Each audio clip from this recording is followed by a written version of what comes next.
Good morning and welcome to our school assembly. Last week we celebrated a very important day for English people all around the world. Can you remember what it was?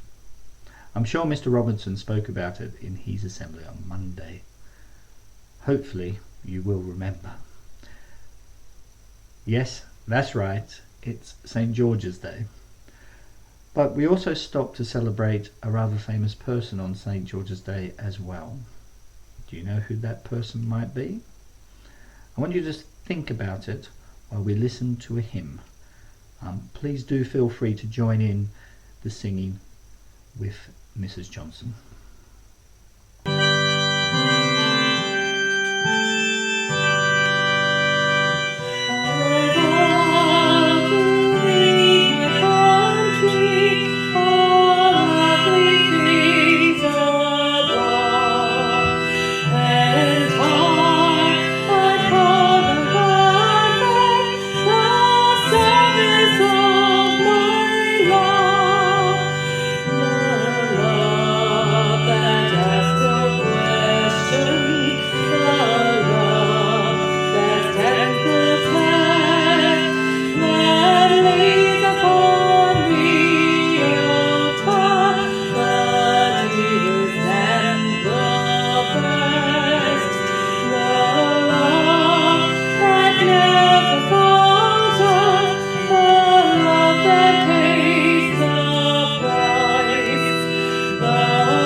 Why, man, he doth bestride the narrow world like a colossus, and we, petty men, walk under his huge legs and peep about to find ourselves dishonourable graves. Men at some time are masters of their fates. The fault, dear Brutus, is not in our stars, but in ourselves that we are underlings. Brutus and Caesar. To be or not to be? That is the question.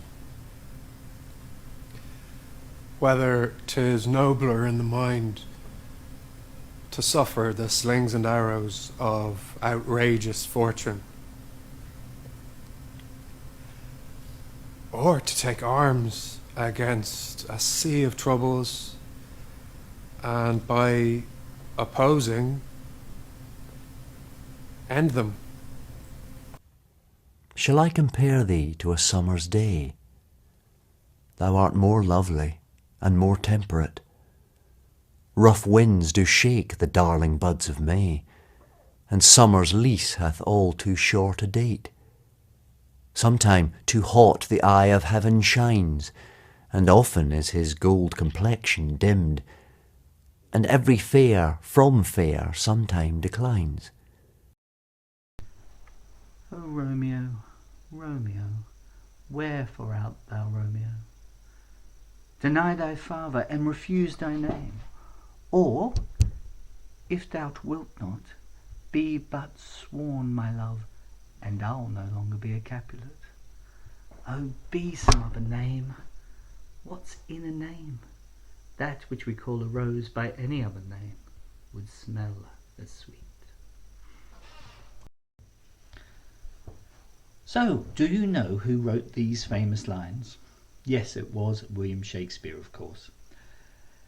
We celebrated his birthday last Friday on the 23rd of April, the same day as St. George's Day. It was his 456th birthday, but more about that in a minute. First, answers. Did you get the plays right? Number 1. Why man he doth bestride this narrow world like a colossus is of course Julius Caesar, one of Shakespeare's histories. Shakespeare wrote histories, tragedies and comedies, and this is one set in the classical world about Julius Caesar. Number 2, to be or not to be, that is the question, is from Hamlet, and it's Hamlet in one of his soliloquies. He has 5 famous soliloquies in the play, and that is a very famous one. And the third one, shall I compare thee to a summer's day? Yes, this is Sonnet 18, a very famous sonnet. And this is the odd one out, because this is a poem. A sonnet is a very special type of poem. It's a 14-line poem, and Shakespeare had his own way of constructing them, of putting them together. And he wrote all of them, all 150 plus of them, in the same style. And they are called Shakespearean sonnets. So if you didn't get the first 3, I hope you got the last one. Romeo, O Romeo, wherefore art thou Romeo? Is of course Romeo and Juliet. A tragedy. Not a love story as a lot of us think. Of course it is about love, very much so, but it's classified as one of the tragedies. So I hope you managed to get the right answers. Now for the big question. Why are we still talking about William Shakespeare 456 years after his birth? Well, first and foremost, because he wrote 37 absolutely brilliant plays, which are still being performed all around the world. And he wrote over 150 fantastic sonnets. Shakespeare was writing at a time when England was becoming a world power under Queen Elizabeth I. And the relative peace and prosperity meant the public were able to enjoy more entertainment. And what better form of entertainment than plays? Plays were a new and developing form of entertainment for the English public. But for Shakespeare's plays to be successful, they needed to speak to everyone. Everyone in the audience. Everyone across a very diverse and different population. And this really was the genius of Shakespeare. He wrote plays that focused on universal themes.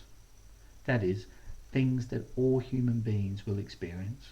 Things such as love or hate, revenge, greed, fear and superstition. All human emotions. And which is why his plays still speak to us even today. Shakespeare gave the audience action and humour in his plays, but what really marks Shakespeare out is his use of language. Without much staging at all, Shakespeare was able to transport his audience to another world just with words. He used lots of visual imagery, sound techniques and literary devices. Where one author might say, "She died," Shakespeare would say, "Death lies upon her like an untimely frost upon the sweetest flower of all the field." Well, how much better does the second one sound?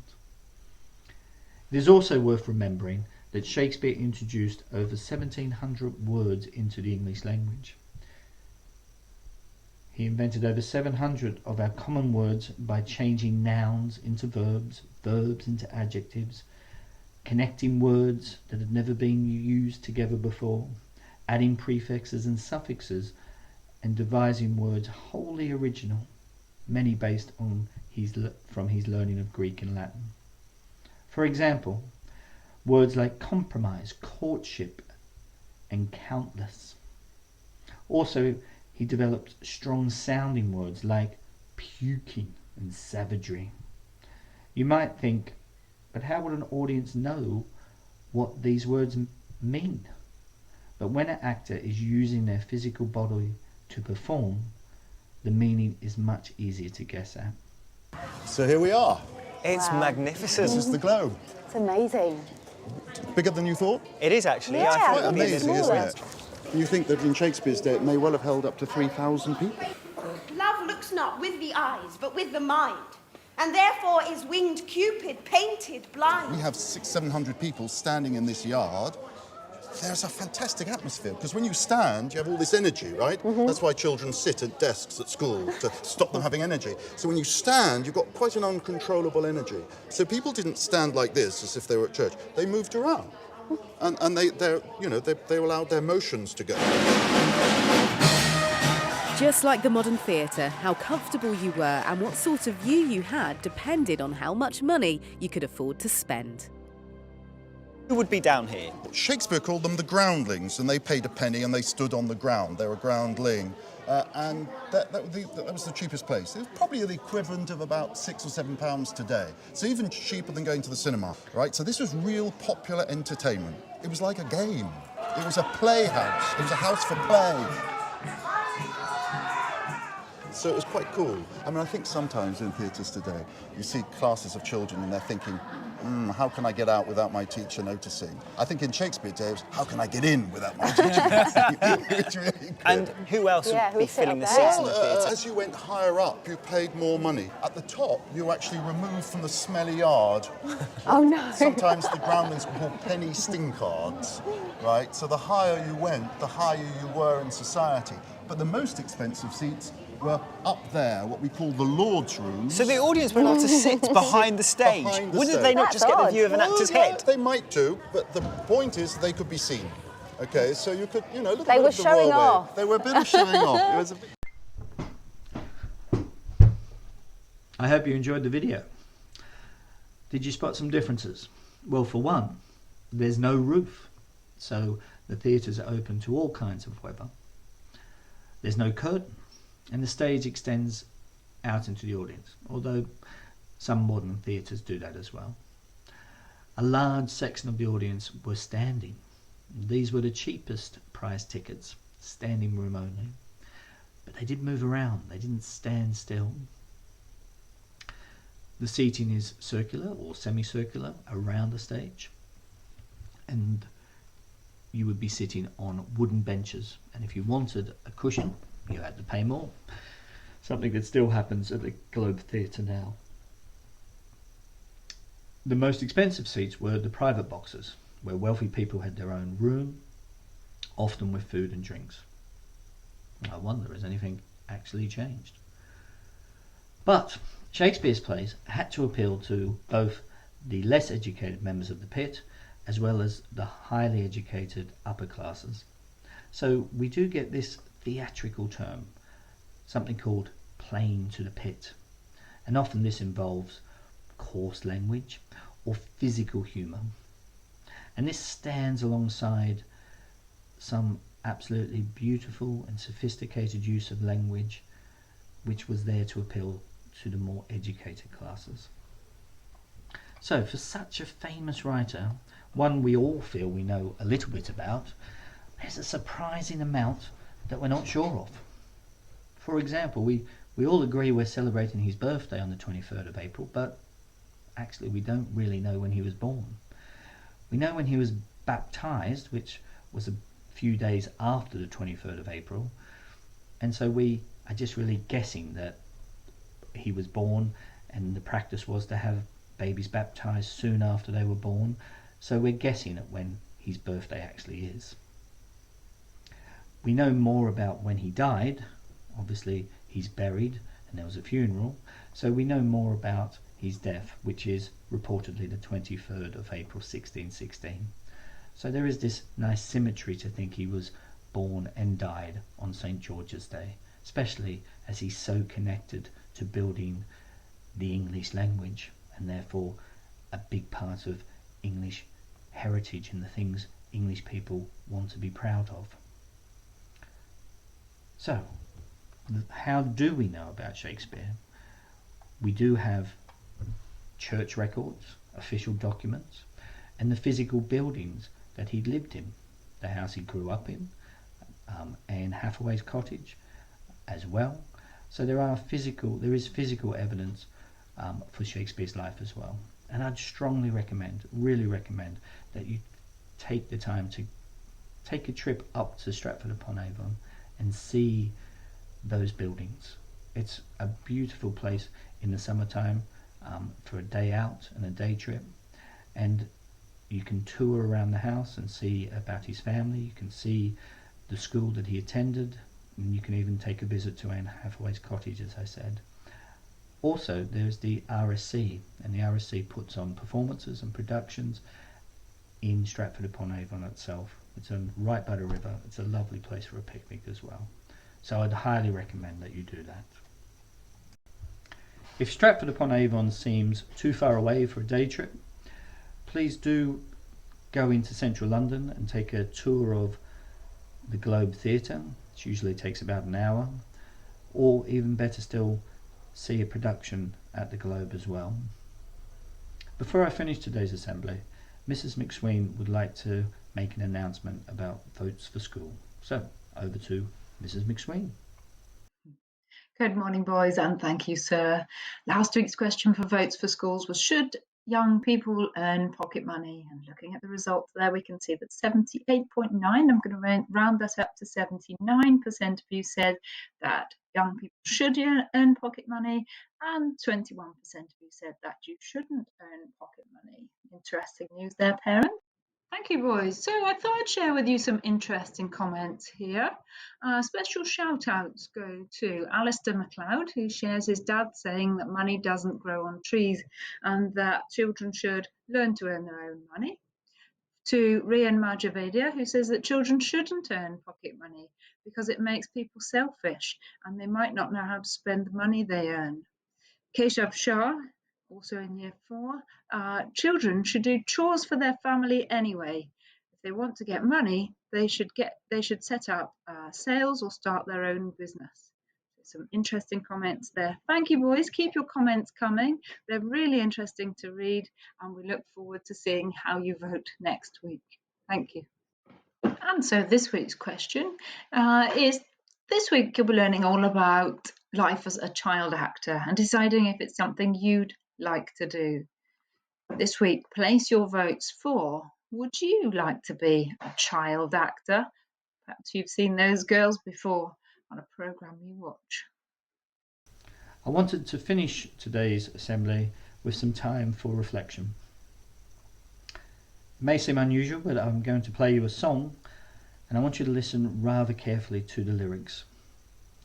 It is full of Shakespeare's language. I hope you enjoy the song, and thank you for listening today.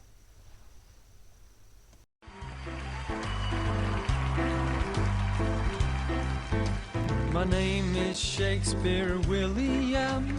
I own the feather quill. I am the writer most familiar to you. My way with words amazes me. Came up with so many phrases me that still the number dazes me too. Oh, you gotta be cruel to be kind. If truth were known, love is blind. Yeah, each of these quotes you will find, it's what I do. Seen better days. That's one of his. Our salad days. He is the biz. All the world's a stage. They call me Billy Whiz. May seem kind of scary. I'm a walking dictionary, sturdy with the wordy Shakespeare. Quality of mercy is not strained. Such stuff as dreams are made. Off with his head, my phrases you'll know. This is the short and long of it. Brevity is the soul of wit. As good luck would have it, you can quote. Oh, you suffered green-eyed jealousy. Please do not stand on ceremony. I wrote the Queen's English I wrote. It's Greek to me. That's a Shakespeare line. Meat and drink to me. He was the first to combine infinite variety. Yeah, that was one of mine. Don't call me flaky, I'm William Shaky. Not lazy with the phrasey Shakespeare. I was the greatest, I was ace. To find a better writer, that's a wild goose chase. I was truly brilliant, which is why I sing. You can't have too much of a good thing. If music be the food of love, play on. Et tu, Brute. Did you ever know? Forever and a day. From a Shakespeare show. Good riddance, fair play. Pure as the driven snow. High time lie low. Wherefore art thou Romeo, the nation's favorite bard Shakespeare? Doobie doobie doobie. To be or not to be. Shooby dooby dooby Shakespeare.